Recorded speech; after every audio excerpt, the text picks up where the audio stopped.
फिर तो सर एक चीज़ और जो लंबे समय से चर्चित है बंगाल को लेकर कि ओवैसी ने हुमायूं कबीर के साथ जो अलायंस किया है वो किसका वोट काटेगा सर, और वो किसको फ़ायदा देगा?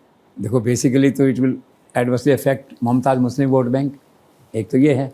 दूसरा इसकी चपेट में अधीर रंजन चौधरी आ गए हैं, उनके खिलाफ भी मोर्चा बना लिया इन लोगों ने, तो उसको थोड़ा बहुत इफेक्ट पड़ेगा। लेकिन बेसिकली तो मानना चाहिए कि मुस्लिम जो वोट बैंक है ममता का, वो मतलब इससे डैमेज होगा, ऐसा माना जाता है, दैट वे है। लेकिन कभी कभी क्या होता है, मुस्लिम वोट बैंक या हिंदू वोट बैंक कोई भी वो देख लेते हैं सामने वाले में कितना दम है, उनको लगता है कि वोट वेस्ट है, इसको वोट देना, तो फिर देते नहीं वोट उसको, फिर ममता को ही देंगे आगे जा करके वहाँ जो है। लेकिन अपेरेंटली जो देखा जाए Mamata may be a loser with this development. अब ये जो है ये मुस्लिम लीडर हैं वहाँ के जो है, और साम दाम दंड भेद में है, रिसोर्सफुल हैं।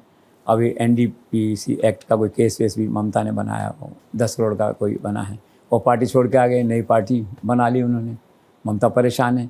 फिर क्या है जिसे कहते हैं ना कि एक और नेगेटिव डेवलपमेंट, ओवैसी जो हैं वो जुड़ गए उनके साथ, और 202 सीटों पे उन्होंने कैंडिडेट खड़े कर दिए जो है। अब पता नहीं रिमोट कंट्रोल पे कौन चला रहा है उन दोनों को। It is very interesting to investigate जो है ये।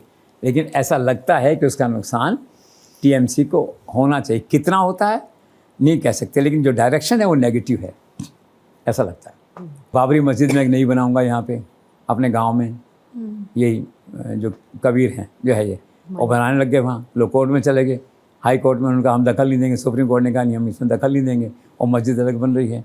तो मतलब क्या है कि मुस्लिम वोट बैंक को डिवाइड करने का पूरा एफर्ट किया है इन दोनों ने, ओवैसी प्लस इसने।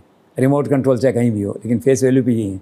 और वो कितना कारगर होता है ये चार को मालूम पड़ेगा, लेकिन कुछ ना कुछ नुकसान इस पर डिबेट हो सकती है, नुकसान कितना है, लेकिन कुछ ना कुछ नुकसान ममता के वोट बैंक, मुस्लिम वोट बैंक को होगा, ये तय है।